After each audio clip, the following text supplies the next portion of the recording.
Yo, welcome back, everybody, to another edition of the Texas Football Channel, the Orange Bloods Texas Football Channel on YouTube. I'm Geoff Ketchum, joined by Anwar Richardson, both of us of orangebloods.com. We want to start today's video. I know I see the pretty white shirt and I feel like I am underdressed all of a sudden. Not shout out, but condolences to the entire Longhorn family as we begin this video. It is with an incredibly heavy heart that we record this in the aftermath of Jake Ehlinger's passing on Thursday. It felt strange to even release a war room on Thursday night. There are way more important things than football, and it's Mother's Day weekend. Call someone that you love, call your brother, call your sister, call your mom, love them, tell them that you love them. Same thing if there's a friend out there that you've been distant from. Like, as we get started today, let's just pass along the message that life is too short to take a single day for granted. The entire Longhorn family, players, coaches, fans, family, media, I think we all feel the news from yesterday in a lot of different ways, but it has made me love on my kids a little bit more today than maybe I would have. And, I just want to issue condolences and well wishes and prayers and anything that we can solicit from the soul that might make everybody feel, I don't know, a little bit more reassured that we'll be there. We will all be here for each other in this moment of need. And before we talk a little football news, Anwar, I just felt like, obviously, it's impossible to do any of this without yesterday's events being on everybody's mind. Yeah, I mean, it's tough because it's the Ehlinger family is a family that everyone knows, from the tragic event, if that was the first time, to their time at Westlake, to their time at UT. Everyone knows that. It's almost like we've seen them grow up from little boys into young men, and so there is that attachment not only from the UT fan base and supporters, but from other people who have seen it. And we've saw an outpouring of love and appreciation from fans across the country, whether it was Oklahoma fans, A&M fans, everyone within the Big 12, people who are supposed to be rivals. Everybody understands that football is a game and this is way more important. So, I mean, I can't add much more than what you've added in at this point. There'd be people who could probably wax more poetically than you or myself on this subject. But my condolences also, life is so short. We were just talking to Sam Ehlinger on a video that's posted here on Orange Bloods just less than 7 days ago about getting drafted. And someone asked him about his brother being on the screen, and because they mistakenly put his picture up, and he started joking about it. His brother should have some more airtime to this. So our prayers are going to be with the Ehlinger family, and Orange Bloods would do whatever we can to support them in any way, shape, or possible. Yeah, we didn't want to do an entire video focused on yesterday's news, so we're going to move on from that, but we certainly couldn't discuss anything else today without mentioning that it is a story that we will all be thinking about for a long time. And but the news cycle and the news of the day really never slows down. And today is a reminder of that. It's Friday as we record this video today. And I don't know that it's big news. It is news, though. Matt Zenitz, a guy that we have mentioned before here, maybe not necessarily on the Orange Bloods YouTube channel, but certainly in our podcast that we've done over at theyak.com, which, oh, by the way, if you're watching this video and you didn't listen to the Orange Bloods modcast, you can listen to that podcast for free. Just go over to theyak.com or to any of our Twitter pages on the Orange Bloods staff. We've got it linked there. It's linked on Orange Bloods. But we've talked, he is a reputable college football reporter. I don't know that he reported anything that we haven't already reported today, but as a national college football reporter with AL.com, he reports the expectations are that USC transfer linebacker, EA Gaoteote. I'm just going to make sure that I'm doing this right. That's props to you. Full transparency. There's a Gaoteote video on YouTube that's been linked over and over and over again on Orange Bloods in the last couple of weeks. And the very first thing they do in that video is the announcer says his name. I've seen some pronunciation guides on the USC websites, and they're all different. So what I did is I went with the guy in the video that said the name well enough that the person making the video of this guy was like, that's it. So if I said it wrong, not Gaoteote. If I said that wrong, I will get it right eventually, but it's easily the best I've done so far. So it's impressive.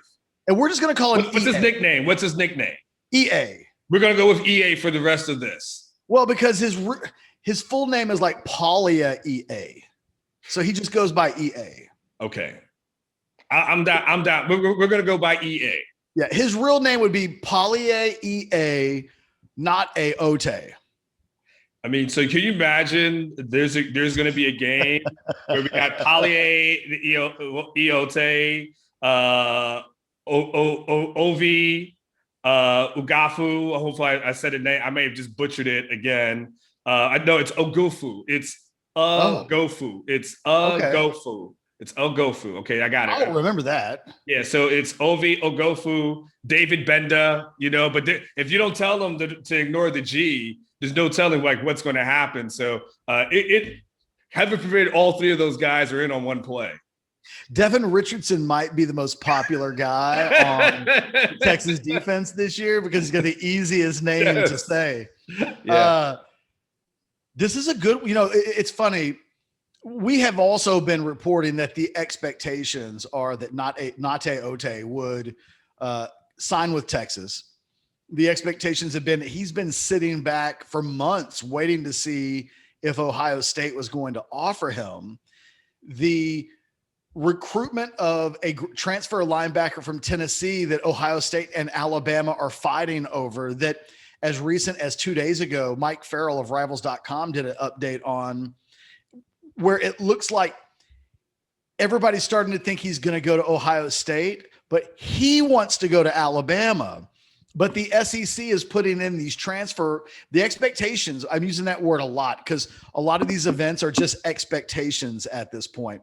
But the SEC transfer rule that may get implemented in the next month, as Farrell put in his article on Rivals.com, is expected to be positioned in a way that makes transferring in conference not a tasty thing for a transfer to do. So the SEC is super paranoid about it being full-on chaos inside their own conference. So this kid from Tennessee wants to transfer to Alabama, but he really can't. So it looks like Ohio State is his backup, whereas Gaoteote prefers to go to Ohio State, but hasn't had the Ohio State offer. And so it's kind of fallen into Texas's lap in a way that, hey, sometimes it doesn't matter how something gets done as long as it gets done. This is a kid that is ranked in the top 50 of the athletic.com's top 50 transfer portal guys. He was a starting linebacker at USC. He was a productive starting linebacker at USC. He's a former 5-star prospect, gets injured 2 games into this past season, doesn't play anymore. But assuming that these things go again as expected, there's no Ohio State ointment, little ink in the ointment for this situation for the Longhorns is concerned, then this is a kid that comes to this Texas defense, Anwar, in the fall. And the expectation is, I think he's a day one starter. That's why they've really been on this kid for a while. He is one of the more high profile prospects in the portal as things currently stand. And there's really nobody on this Texas team that's quite like him from a size, pedigree department. We've talked a lot about the transfers so far, guys like Ray Thornton that haven't arrived with big reputations. This is a guy that would arrive, and the expectations from day one is that he would be one of the best interior linebackers in the Big 12, which improves this Texas defense on paper significantly. Absolutely. I mean, when I've talked to some sources, talked to people behind the scenes, I mean, they've just glowed like this guy's a stud. Like this guy's a future NFL player. You turn on the tape and you watch him and you see it. I mean, I think the first highlight is like this devastating hit where I think he knocks himself out and someone else, right? And he, when you start catch, I know this is your forte and I won't step on your toes and maybe you want to jump in afterwards, but when you start talking about 5 stars and how many of those go pro, it's what it's about, like 50% of 5 stars. Closer to 70. 70. So we're talking 7 out of 10 5 stars make it to the NFL in some point. So drafted. Include guys that somehow, this is just pure drafted. Yes. So now that's what that means, is that guy is a future NFL player. And let's just be honest, outside of DeMarvion Overshawn, that's the only person that we probably looked at going into in the offseason and said that's probably a draftable player with another good season. Probably not after last year. I would say Keandre Coburn. I meant linebacker. I apologize. Okay, yeah. Correct. So linebacker. And so now he comes in, if potentially to have an instant impact. And I don't know about you, but I'll throw it at you. I mean, now all of a sudden you had a linebacker room that was very thin. And now you're looking at DeMarvion Overshawn, David Benda, Devin Richardson, Ben Davis, so a couple of, Richardson, Davis, and then maybe EA or some transfers that are in here. You still got Jalen Ford. All of a sudden, it starts looking like it's clear Sarkisian is saying we got to have more in the room. The interesting part, though, Ketch, and you have to tell me, it seems hard to get that many transfer linebackers in one class to say come in and fight, because most of these guys want to play. They're transferring because they hadn't played. So the fact, I don't know what they've been able to sell to them to say, hey, come in and compete. Like they have to have a belief that they're going to get playing time. If not, they would have stayed where they were. So however they're pitching it, however they're selling it in a way that making these guys believe they're going to come in, contribute on day one. And maybe they all will. Like maybe at the end of the day, that's what maybe we do see EA, Devin Richardson, and Ben Davis. Maybe I don't think anyone goes over DeMarvion at this point.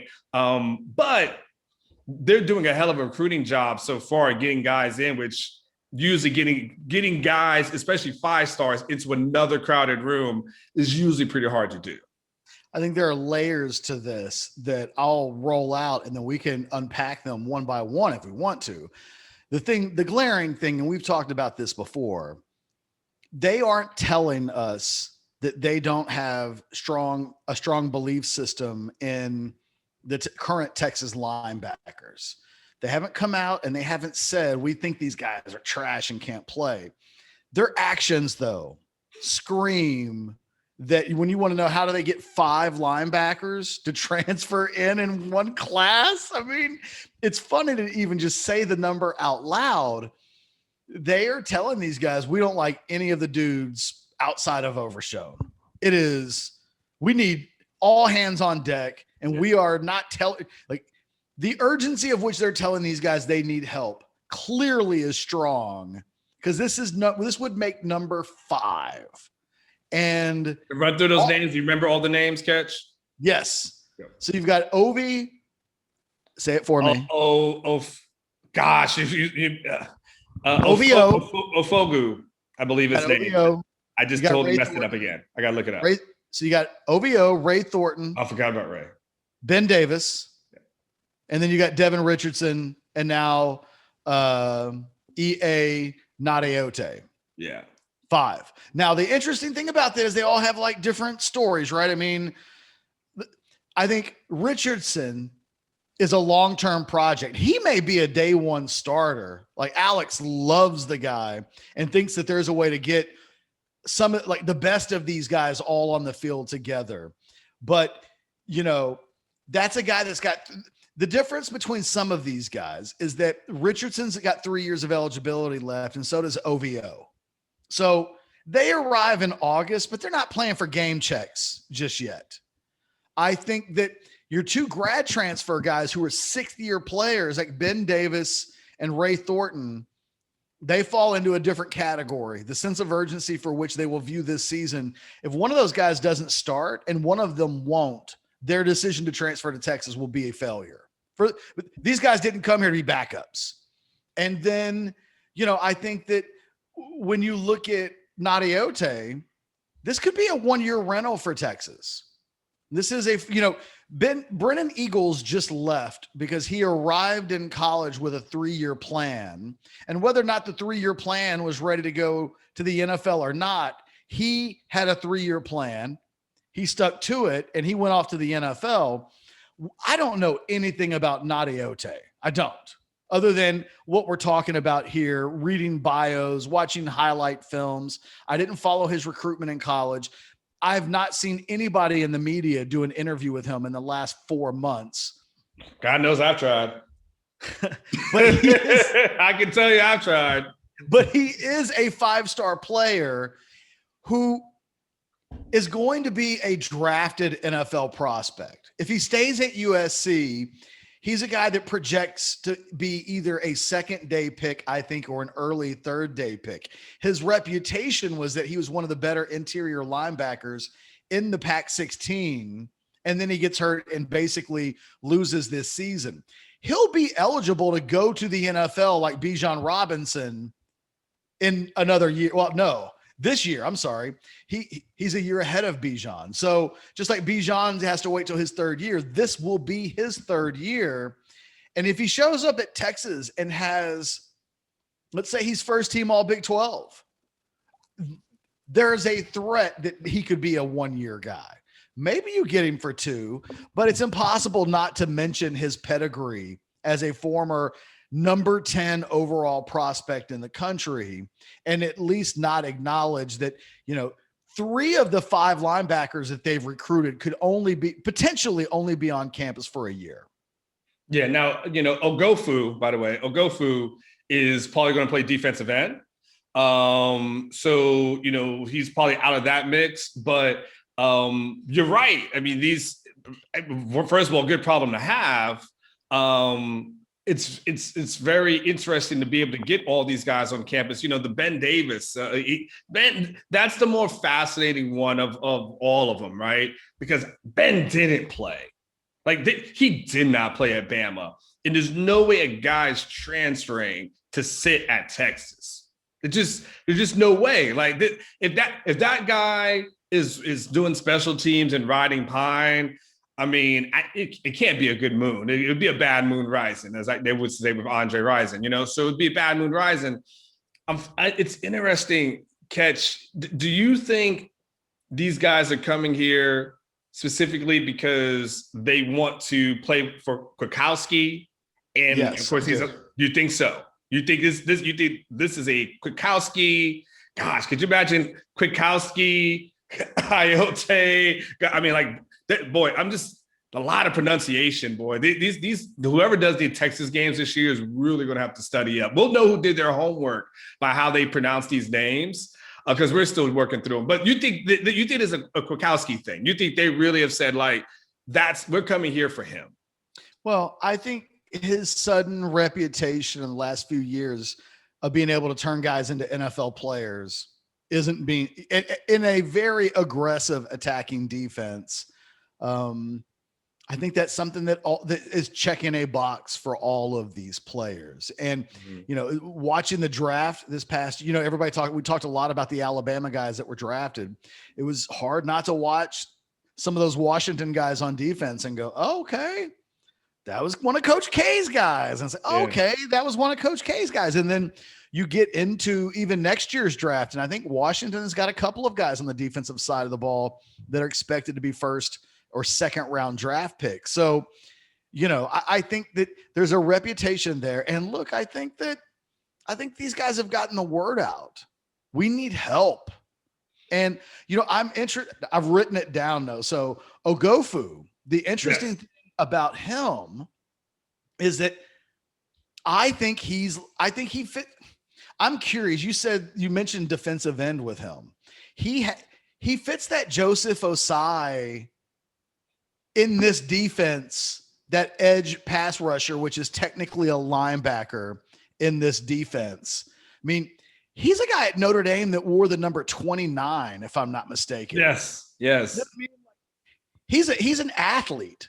Yeah. So it may be that he ends up being a defensive end, but it feels like at Texas, they want their defensive ends to be big.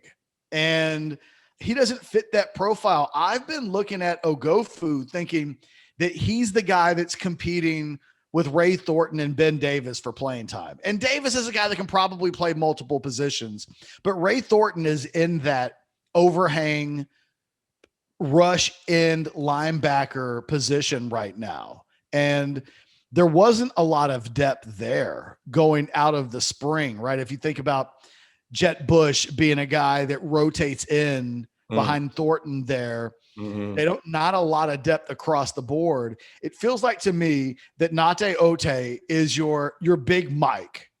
And then in the sense that I don't even know that they call that position the Mike, but I think you could see a world where Nate Ote is one inside linebacker, maybe Richardson's another. Now you've got Overshone, and then maybe that fourth linebacker is that edge.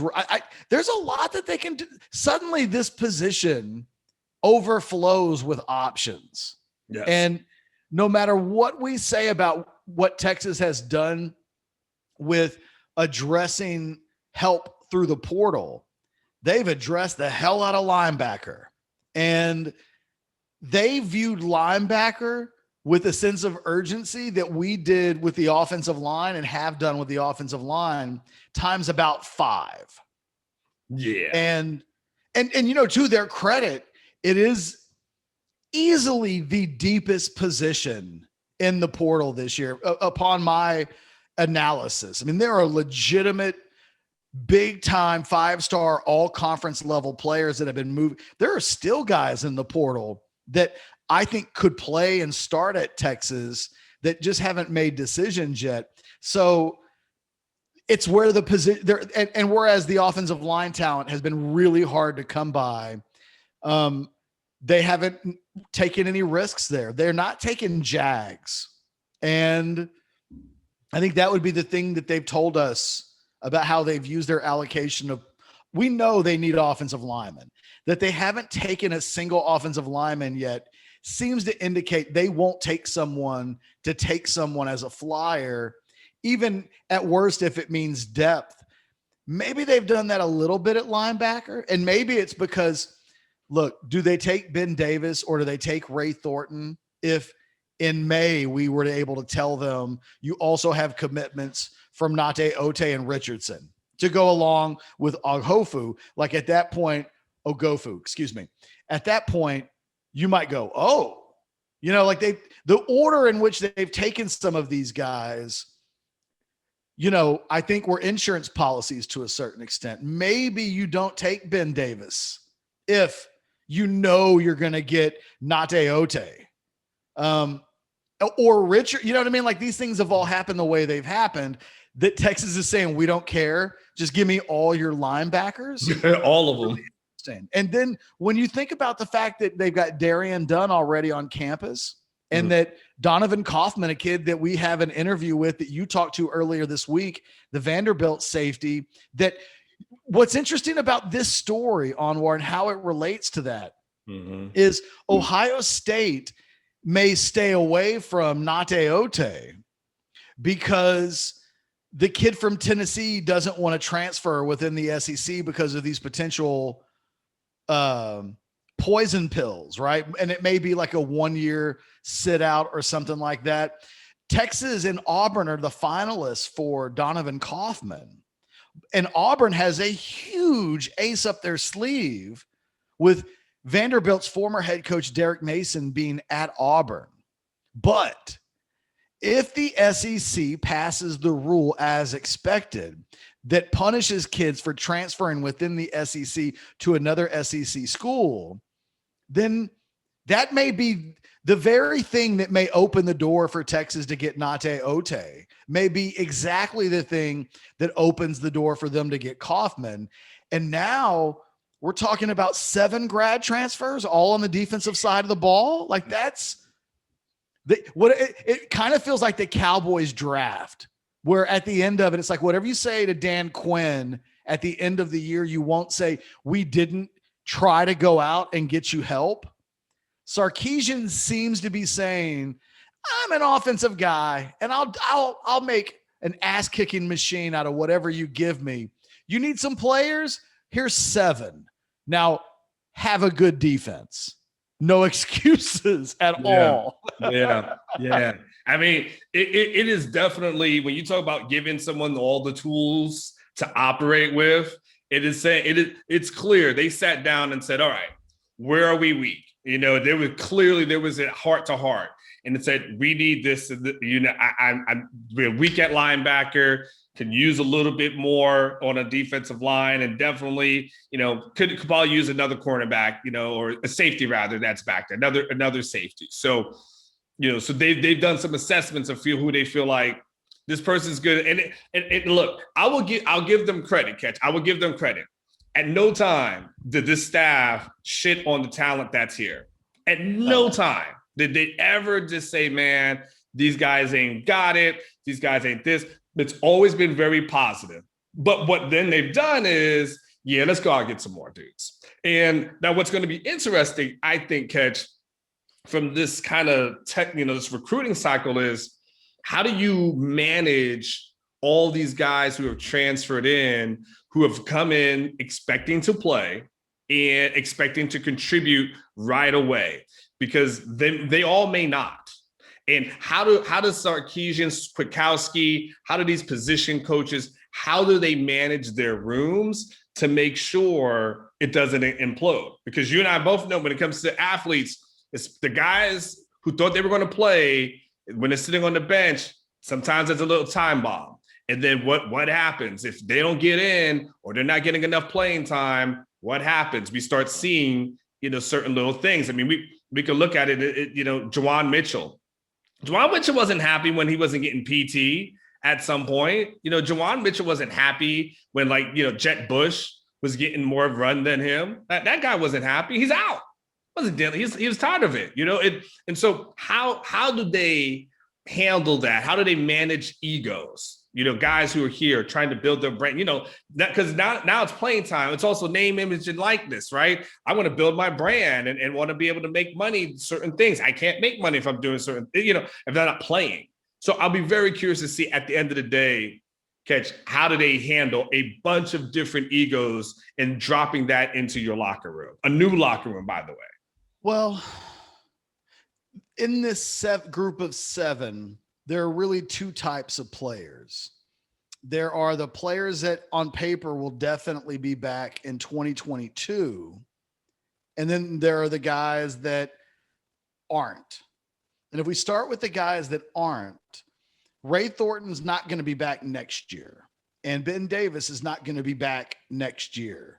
And Darian Dunn is not going to be back next year. And he was a Tom Herman guy. Sure. So, those guys are going to be here for 5 months. And if you tell me that they're going to be unhappy midway through it and they're only here for 3 months, I mean, the coaches are going to count on those spots opening up and being used in the 2022 class with recruits. So, those guys either ball out or the coaches won't have a lot of patience for a troublemaker. And those dudes, some of those dudes, Dunn, ironically enough, is the guy that had a bit of an NFL pedigree, at least on paper. He was thought of as a potential Senior Bowl prospect at McNeese State before transferring. He's the guy that I think, if he doesn't start making a move on the depth chart,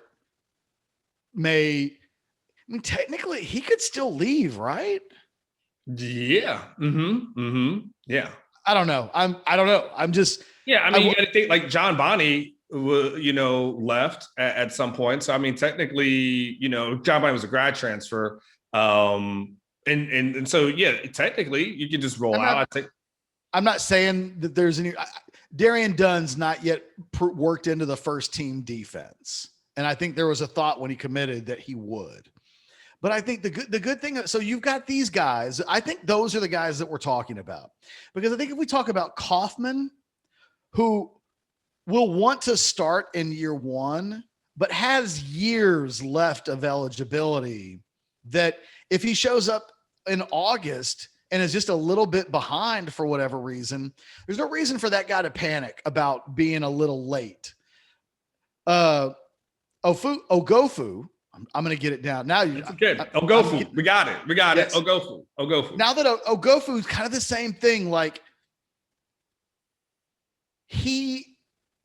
there's something about these guys that are arriving after the spring that a couple of them just have to realize, or maybe they don't, but I think that the things that coaches will tell them is, hey, we're investing in you in totality and not as a rental for the next couple of months. I mean, most of these guys, the guys that I mentioned, I mean, Ray Thornton's already been on campus, but Ben Davis, I guess he shows up in June, but he's out in January at the latest. Yeah. Yeah. So plays the bowl game and he's out. Yeah. I mean, I doubt he needs that extra semester of academics at that point. This would, maybe I would have needed it, but maybe not him. So I don't know. Like, I think it's interesting that they've left the front. They haven't gone after defensive linemen. Obviously, we are not talking about it. Everything's in the back end of the defense.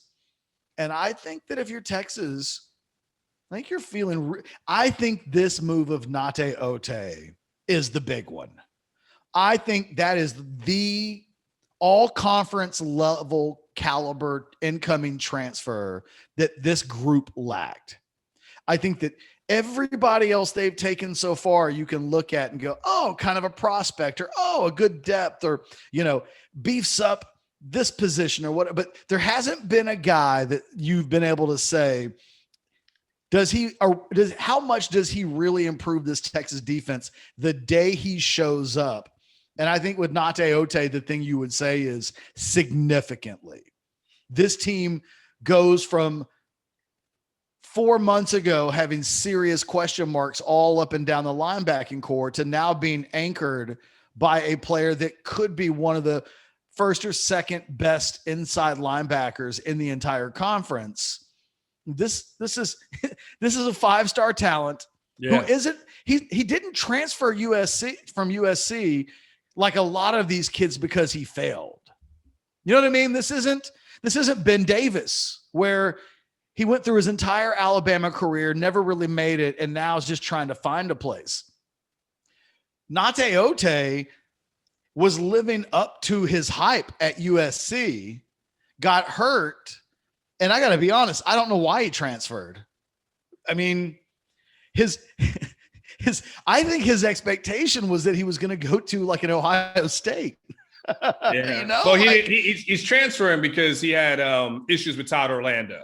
Is that what it was? Yeah, it was issues. So him and Todd Orlando butted heads a lot, and there was some tough love that was supposed to be going on, and they just did not get along. And that ends up being the things that not only have I heard, but also read some things that can, that coincide with what I heard. It was just a clashing with the former Texas defense coordinator. There you go, Todd Orlando. This weird Texas USC trade exchange. Weird pipeline. Like, it's a weird subway system they got going on here. If you forget about the portal for a second and thought about this through the prism of a pro sports deal, right? So disgruntled, but significantly talented former first round pick, AKA 5-star, right? Mm-hmm. We'll trade him to Texas for a running. We want your starting running back, or you used to be former starting running back. We'll take your backup H-back, tight end, wide receiver. Your fifth round pick, right? Yeah, no, this feels like one of these fantasy trades where it's like, I'm going to take one of your guys. Yes. I'm going to give you like 4 quarters for $1. Yes. But this will and you're on the out. other side saying, hey, your guy was hurt a little bit, right? On the fantasy thing. Oh yeah. I'm really doing you a favor from taking. And it's like, well, are you? Because if you thought it was so good, you're not doing me a favor. You're trying to get over. Yes. There's a reason why trades get accepted, because ultimately both sides feel like they've got the side that they want. And I'm sure USC would be sitting back here right now saying, yeah, no, we'll trade. We'll boost up several different positions for a guy that, it maybe hearing that, it doesn't sound like it would have been the best working atmosphere in that locker room if those two guys are butting heads. He's a very talented player. Bottom line, I don't know, and more about him apparently than I do. I don't know what's been going on behind the scenes with him at USC, but from a talent perspective, this is an injection of talent at the linebacker position that would be similar to what I think Oklahoma is getting at the running back position in Eric Gray. It is, he comes in, he starts on a really good team and instantly becomes one of the better players on that side of the ball. Texas is bringing in 7 guys on defense. I don't know how many guys like that you definitively say that about. I think Alex and I both like Devin Richardson a lot, but is he definitely coming in from New Mexico State and doing that right away? I don't know. We don't feel that way about Davis and Thornton necessarily. Darian Dunn hasn't proven that yet. Donovan Kaufman might, but he's also just a guy that's played 2 games in his entire career. This is a kid, though, with the highest level of pedigree possible. He shows up at Texas, he'll instantly be the highest ranked person, I think, on the entire roster. I think his overall national ranking was higher than Bijan Robinson's. I was going to ask you, Ketch, it would be very fascinating. You may or may not know. So if they get EA and then they've got Ben Davis, he would have gotten technically 2 5-stars within a recruiting cycle. So I'm trying to think of the last 2 5-stars, right? So was it Caden Stearns and Malik? I mean, were those the last 5 stars? Well,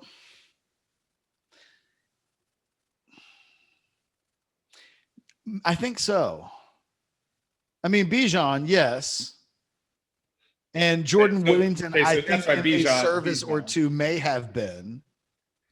Was Bijan a 5-star with Rivals? Oh, yeah. Okay, so he was bona fide 5-star with Rivals. Okay, I just want to make sure. So, but we'd have to do some math, Ketch, to go back to see when Texas actually got 2 5-stars in one recruiting cycle. I'm putting you on the spot. Well, they got 2 a couple of years ago. Here, I mean, that's what the internet is for. You keep talking and just give me. I'll filibuster. 30 seconds. Yeah. I can either do editing or I could filibuster. So, filibuster. Yeah, because I just need a little bit of time. What I wanted to seriously just kind of figure out is, all right, well, because if you're saying Sarkisian eventually pulls 2 5-stars within a couple of months of each other, I'm curious as to when the last time Texas in a recruiting cycle, because we're still considered a recruiting cycle, that they were able to get, even through a transfer portal, have 2 5-stars on your team in one time, that hit campus at the one time, even though it's a few years later. That's usually not what you get in the transfer portal. I mean, they're available. It's not what Texas has gotten. It's interesting if we just go by the Rivals ranking, because Jordan Whittington wasn't a Rivals 5-star. I don't remember exactly how everybody else rated him. You go back to even last year's class, I had Hudson Card as a 5-star, but Rivals had him not as a 5-star. So if we're going by the Rivals rankings, the last time that Texas landed 2 5-stars in the same class, it's been a while. Like, I'm going back. We're probably talking a decade. I mean, what year are you in right now during your research? I'm in 2012. So you might land on Jonathan Gray and Malcolm Brown. Yeah, Jonathan Gray and Malcolm Brown. Yeah. We're talking defensive tackle, Malcolm Brown, right? Not running back, correct? Correct. Yes, yes. So and what year was that catch? What's that? What year is that? 2012. Wow. And again, I mean, that's a trivia question for you.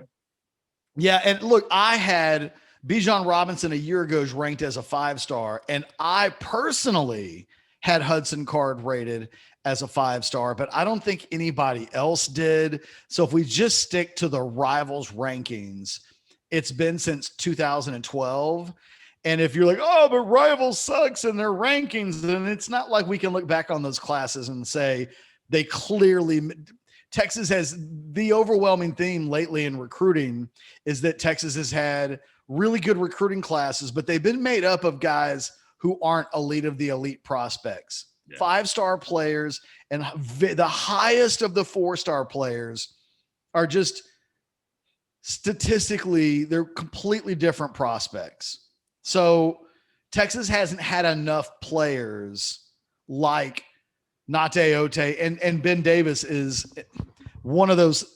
Up until now, he's been one of the 30% of non-drafted players, but it's not too late for him. No, he can still be that guy. Yeah. He got one extra year to try to get his name into a position where he gets to be in the 70% cool kids club instead of the, what happens to that 30%? And sometimes you get a guy like Ben, Ben Davis is the rare guy. Normally you look at what happened yesterday at Oklahoma, where they lose a 5-star wide receiver because of transgressions off the field. And you're like, oh, that's what happened to that guy.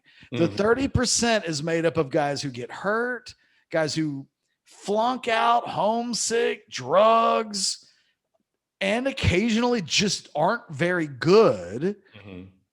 It's a small percentage of players that are rated that high that all of those things account for 30% of the numbers.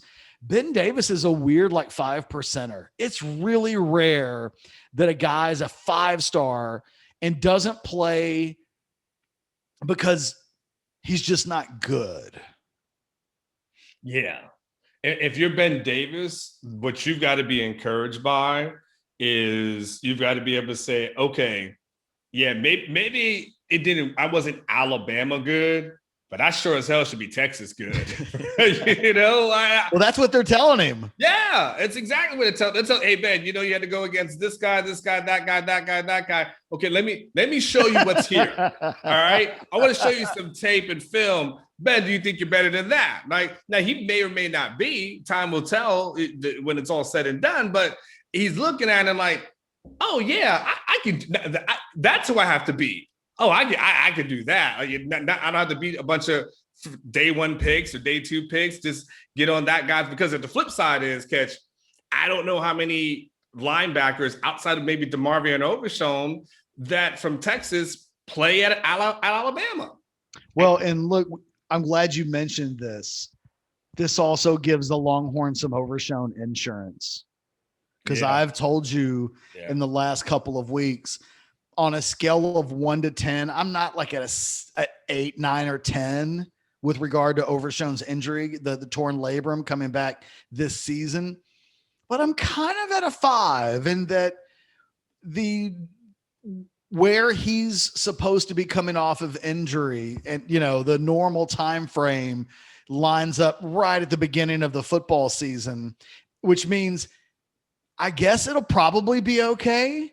But if there was any setback at all, even a month, even if he's just a slow healer and needs a little bit more time, this was a Texas defense in January that could not, I think, really sustain a month of no DeMarvion Overshown. Now, this is a defense, I think, that is absolutely at its best when Overshown is on the field. But if he's not, they've brought in 5 linebacker transfers that they can deploy in a number of different ways. And that might be Devin Richardson could be the Overshown insurance. I mean, they have similar type bodies. They have similar type games. Texas is just, I think, recruited a lot of the one thing I'll say about most of these guys is they're different. I don't really look at any of these guys and say they're like, even when I say that Ogofu will challenge Ray Thornton, maybe in that overhang pass rushing linebacker position, the edge threat, they're not built the same. Like Ray Thornton looks like a full ass grown man that is the first off the bus type of physical prospect. But I don't know that he's a jackrabbit. And Ogofu is a little bit of a, I mean, he wears 29. You got to be a little bit of a jackrabbit as a linebacker. Yeah. To be bold enough to say, give me one of those running back numbers. I'll take 29. Yeah.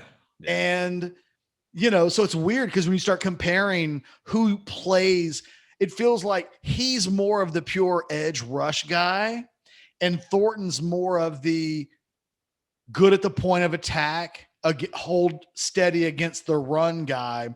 And it may be if you combine those two players together this year, you've got 3 downs worth of players at that position. But for the most part, you can see where all of these guys can spread out and have roles this season, even with 5 of them. Yeah. Yeah. I mean, there's definitely room, you know, there, you can't look at anything and say, this person is untouchable at the linebacker position. Because to your point, DeMarvion has the injury, right? So you can't say, and he's missed time. I mean, you can't deny that he's missed spring. And this is a new staff. And so they know what he did last year, but it's a new year, and he's missed a lot of time in the spring. He's going to miss some, you know, obviously in the summer. So there's that potential falling behind. And then everybody else, that's probably where they're like, dude, it's open season.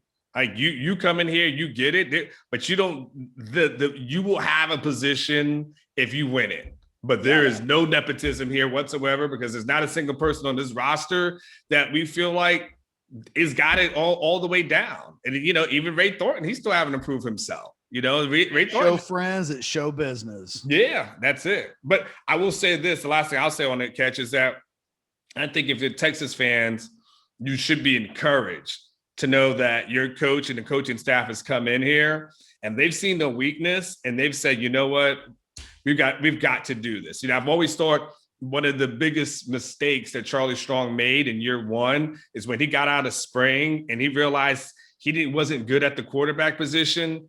He didn't address that. And very laissez-faire attitude about, it'll just work out and be okay. Correct. And it didn't. And the guy who was dealing with head injuries played 1 game and never played again. And the quarterback that you saw struggle in that spring game continued to struggle as a college passer.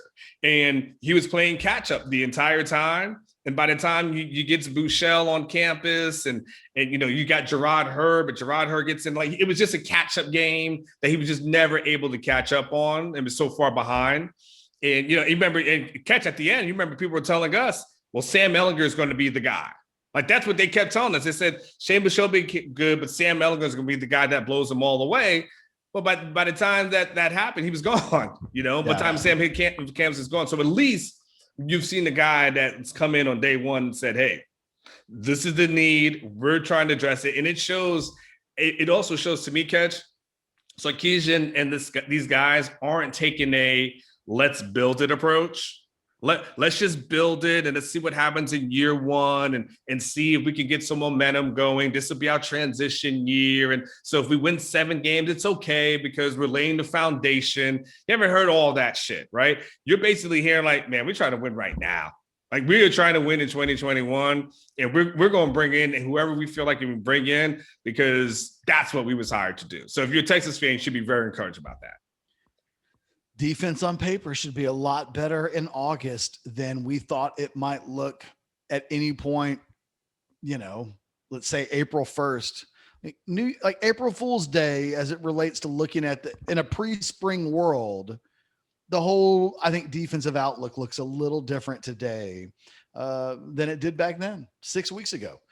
Look, for myself, Geoff Ketchum and Anwar Richardson, hit the subscribe button for us. If you've hung in with us this long over transfer talk, you have to know we will be delivering the goods on all kinds of topics between now and forever. So hit the subscribe button, maybe like this video a little bit, and we'll talk to you next week. Later.